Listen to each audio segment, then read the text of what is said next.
Assalamualaikum warahmatullahi wabarakatuh. Yang terhormat Bapak Abdul Aziz selaku dosen pengampu mata kuliah Seminar Manajemen Sumber Daya Insani. Pada kesempatan kali ini saya akan mempresentasikan mengenai proposal penelitian saya dengan judul Pengaruh Work Overload, Role Ambiguitas, dan Stres Kerja terhadap Turnover Intention dengan Islamic Work Ethics sebagai pemoderasi. Studi kasus pada PT Tri Duta Perkasa Cicalengka, Jawa Barat. Disusun oleh Anggilia Milvasari, NIM 630402096. Yang pertama adalah latar belakang. Berdasarkan data dari hasil wawancara online pada tanggal 6 April 2023 dengan bagian admin personalia, yaitu Ibu Cindy Kurnia, yang diketahui oleh Bapak Supandi Raharjo selaku Kepala Bagian Admin Personalia, melalui Ibu Rina Rahminarwati selaku Bendahara PT Tri Duta Perkasa Cicalengka, Jawa Barat. Beliau menjelaskan jumlah keseluruhan karyawan sejumlah 200 tenaga kerja. Berdasarkan status karyawan dapat diketahui jumlah karyawan kontrak adalah sebanyak 120, sedangkan karyawan tetap adalah sebanyak 80. Jumlah karyawan kontrak yang ada di perusahaan ini adalah hampir mencapai 50% dari jumlah karyawan yang ada. Hal ini dapat mempengaruhi meningkatnya labor turnover pada perusahaan, karena perputaran karyawan pada perusahaan ini didominasi oleh adanya karyawan kontrak.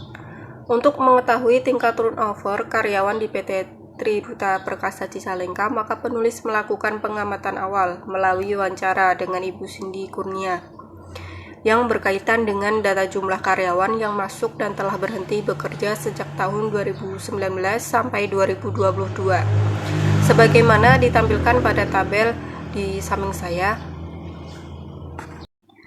Data jumlah rata-rata karyawan keluar masuk PT Tri Duta Perkasa Cicalengka tahun 2019 sampai 2022. Dari data tersebut dapat dilihat bahwa pada periode tahun 2019 hingga 2022 setiap tahunnya ada lebih dari 50% karyawan tetap dan karyawan tidak tetap yang berhenti bekerja. Adapun mayoritas penyebab berhenti bekerja adalah karena mengundurkan diri, pensiun, dan faktor-faktor lainnya. Keluar masuknya karyawan yang terus meningkat karena disebabkan ketidaksenangan karyawan dalam bekerja pada perusahaan tersebut. Selain dapat menurunkan produktivitas, tingkat keluar masuknya karyawan yang terus meningkat juga dapat mengganggu kelangsungan jalannya perusahaan. Oleh karena itu, perusahaan harus lebih teliti dalam memperhatikan faktor-faktor yang menyebabkan terjadinya perputaran karyawan, seperti dalam hal pemberian beban kerja dan pembagian tugas, agar tidak menyebabkan stres kerja pada karyawan sehingga dapat menurunkan angka turnover pada perusahaan.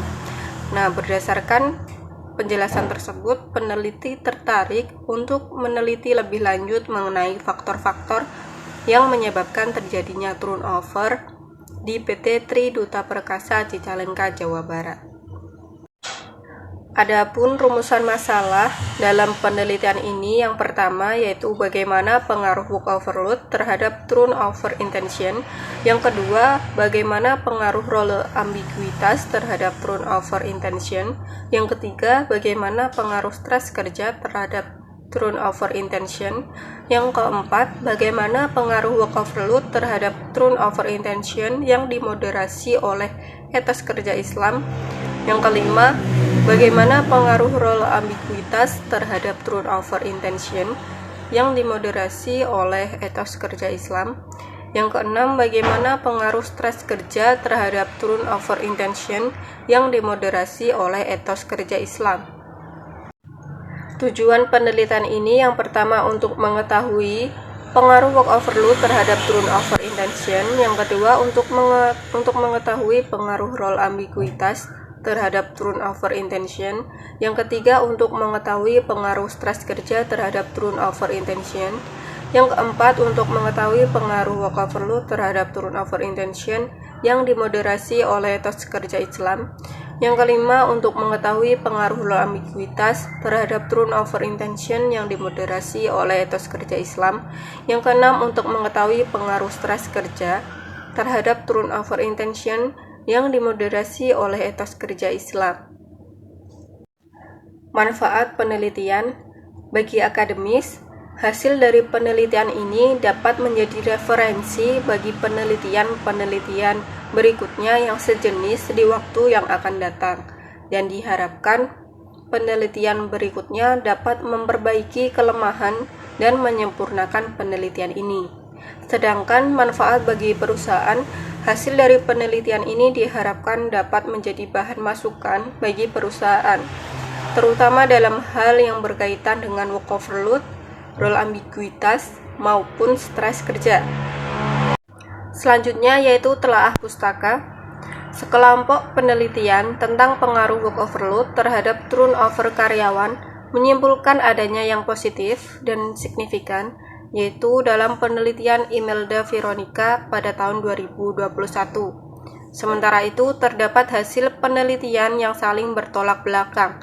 Dengan itu, yang menyatakan bahwa work overload terhadap turnover karyawan tidak ada pengaruh dan tidak signifikan, yaitu dalam penelitian Andika Pradana dan Imam Salihuddin pada tahun 2013. Demikian pula pada pengaruh role ambiguitas terhadap turnover karyawan, di satu sisi menyatakan adanya pengaruh positif dan signifikan terhadap turnover karyawan dalam penelitian Iis Dwinaini pada tahun 2018, sedangkan menurut Dwi Irzani dan Wijanto Andre pada tahun 2014 menyimpulkan dari hasil penelitiannya bahwa tidak ada pengaruh dan tidak signifikan. Nah, pada penelitian kelompok selanjutnya menunjukkan hasil yang sama, yaitu terdapat hasil penelitian yang saling bertolak belakang yang menyatakan bahwa pengaruh stres kerja terhadap turnover karyawan berpengaruh positif dan signifikan, itu dalam penelitian Putri Sofia Dewi dan Shirati Anak Agung Ayu pada tahun 2009. Sementara itu, menurut hasil penelitian Faikoh Rizky Wulandari dan juga Rizana pada tahun 2020, menyimpulkan bahwa tidak ada pengaruh dan tidak signifikan. Dari hasil penelitian yang demikian itu menunjukkan masih adanya gap atau kesenjangan di antara hasil penelitian selama ini mengenai variabel-variabel yang dibangun dalam penelitian ini. Berdasarkan penelitian terdahulu yang telah disebutkan, dapat dilihat bahwa masing-masing penelitian memiliki hasil yang berbeda-beda. Oleh sebab itu, peneliti melakukan penelitian ini agar dapat melengkapi dan membuktikan hasil penelitian yang lebih baik. Selanjutnya yaitu kerangka teori. Grand teori yang digunakan dalam penelitian ini adalah Theory of Planned Behavior. Theory of Planned Behavior, teori perilaku terencana, adalah hasil modifikasi dan pengembangan dari teori sebelumnya, yaitu Theory of Reasoned Action, teori tindakan beralasan, pada tahun 1991 oleh Ajezen. Menurut analisis Ajezen, TRA hanya dapat digunakan untuk suatu perilaku yang sepenuhnya itu dia berada di bawah kendali individu tersebut dan tidak akan sesuai apabila digunakan untuk menjelaskan perilaku yang tidak berada di bawah kendali individu. Digunakan untuk menjelaskan perilaku yang tidak berada di bawah kendali individu dikarenakan terdapat faktor yang memungkinkan bisa mendukung atau menghambat untuk mewujudkan niat individu agar berperilaku. Oleh karenanya, Ajezen dalam Theory of Planned Behavior atau TPB menambahkan satu faktor, yaitu Perceived Behavior Control, yaitu kontrol perilaku yang dirasakan. Menurut Mahyami pada penelitiannya tahun 2013, teori Ajezen mengenai sikap terhadap perilaku mengacu pada sampai di mana seseorang mempunyai penilaian evaluasi yang menguntungkan atau tidak menguntungkan dari perilaku. Kemudian dijelaskan lebih lanjut oleh Wickham-Morse dan Rohmah pada tahun 2017 yang menyatakan bahwa dalam teori of planned behavior dijelaskan bahwa perilaku individu akan muncul karena adanya niat untuk berperilaku. Niat seseorang untuk berperilaku dapat diprediksi dengan 3 hal, yaitu attitude toward the behavior, sikap terhadap perilaku, yang merupakan keseluruhan dari evaluasi seseorang mengenai positif atau negatifnya untuk menampilkan suatu perilaku tertentu. Kemudian ada norma subjektif, yang merupakan suatu kepercayaan seseorang mengenai tuntutan dari orang lain yang dianggap penting untuknya dan bersedia untuk menampilkan suatu perilaku tertentu sesuai dengan tuntutan. Dan yang terakhir ada perceived behavioral control, yaitu persepsi pengendalian diri, yang merupakan persepsi seseorang tentang kemampuan untuk menampilkan suatu perilaku tertentu. Selanjutnya yaitu kerangka penelitian. Dalam penelitian ini terdapat 3 variabel independen, 1 variabel dependen, dan 1 variabel moderasi. X pertama, X1 yaitu work overload, X2 yaitu role ambiguitas, dan X3 adalah stres kerja. Dan Y dalam penelitian ini atau variabel dalam penelitian ini yaitu turnover intention, dan juga ada variabel moderasi yaitu Islamic work ethics. Selanjutnya yaitu ada hipotesis. Hipotesis yang diajukan dalam penelitian ini yang pertama ada work overload berpengaruh positif dan signifikan terhadap turnover intention. Yang kedua, H2-nya, role ambiguitas berpengaruh positif dan signifikan terhadap turnover intention. H3, stres kerja berpengaruh positif dan signifikan terhadap turnover intention. H4A, Islamic work ethics dapat memoderasi work overload terhadap turnover intention. H4B, Islamic work ethics dapat memoderasi role ambiguitas terhadap turnover intention. H4C, Islamic work ethics dapat memoderasi stres kerja terhadap turnover intention. Selanjutnya ada jenis penelitian.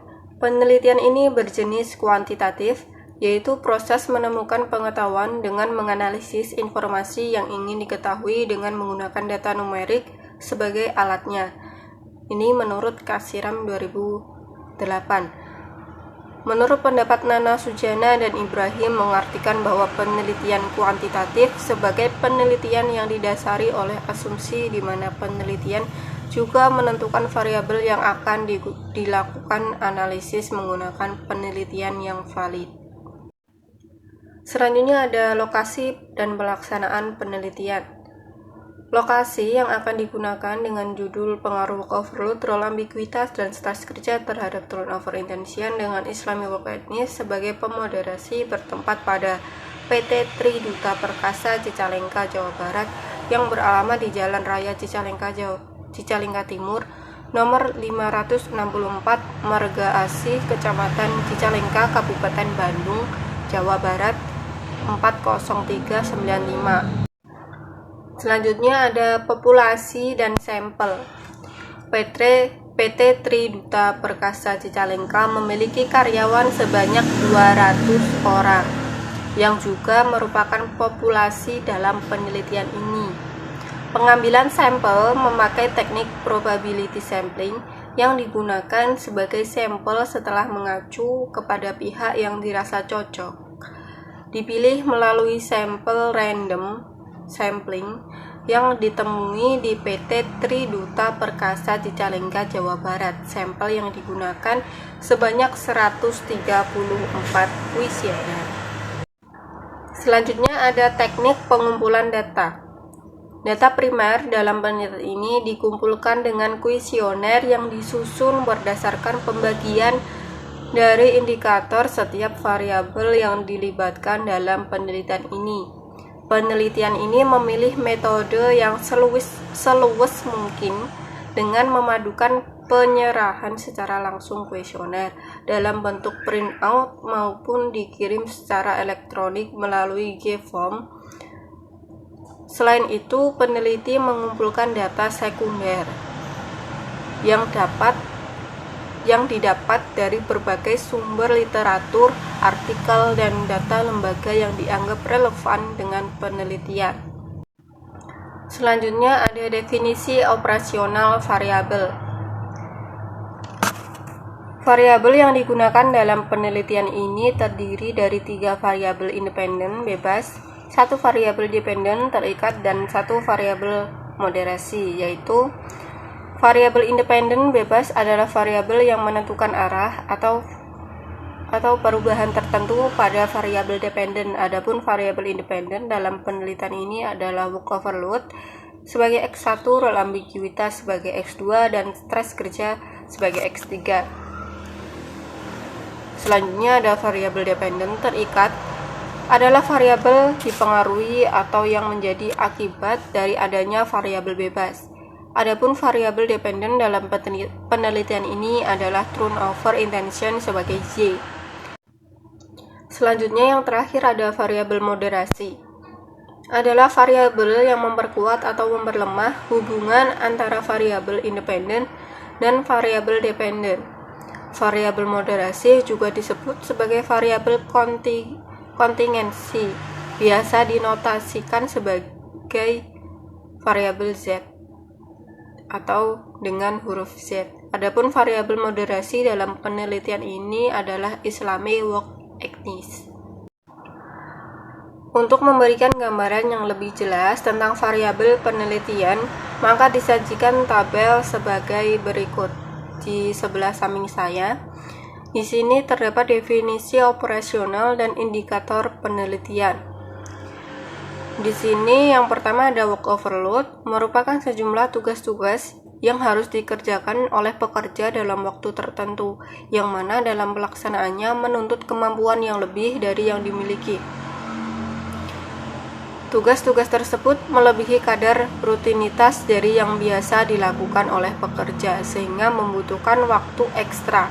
Ini bersumber dari Tahir et al. Pada tahun 2012. Indikator-indikatornya pun yang pertama ada task repetition merupakan pengulangan tugas atau pekerjaan. Yang kedua ada task excess atau beban kerja tambahan, merupakan beban yang ditimbulkan akibat faktor lingkungan dalam suatu pekerjaan. Yang ketiga ada physical atau mental load atau beban kerja fisik dan mental dapat berupa beratnya pekerjaan. Yang keempat ada work at odd times atau tambahan waktu kerja, akan mengakibatkan karyawan mengalami kelelahan dan akan meningkatkan tingkat kesalahan. Ini bersumber dari Tahir et al. Pada tahun 2012. Yang kedua ada role ambiguitas, merupakan ketidakjelasan peran mengenai informasi, tanggung jawab, dan harapan dari suatu jabatan yang dibutuhkan bagi pemegang peran untuk dapat berkinerja dengan memadai sesuai peran yang dipegangnya.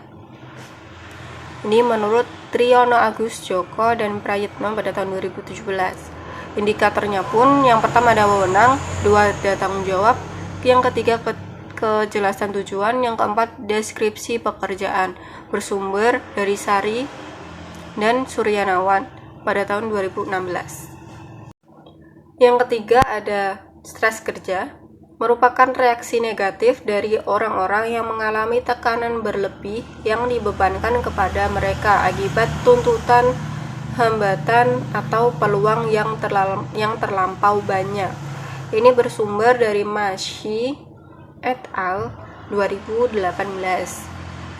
Indikatornya pun yang pertama ada beban kerja, yang kedua wewenang dan tanggung jawab, yang ketiga kondisi fisik, yang keempat ketidaknyamanan, yang kelima tekanan kerja.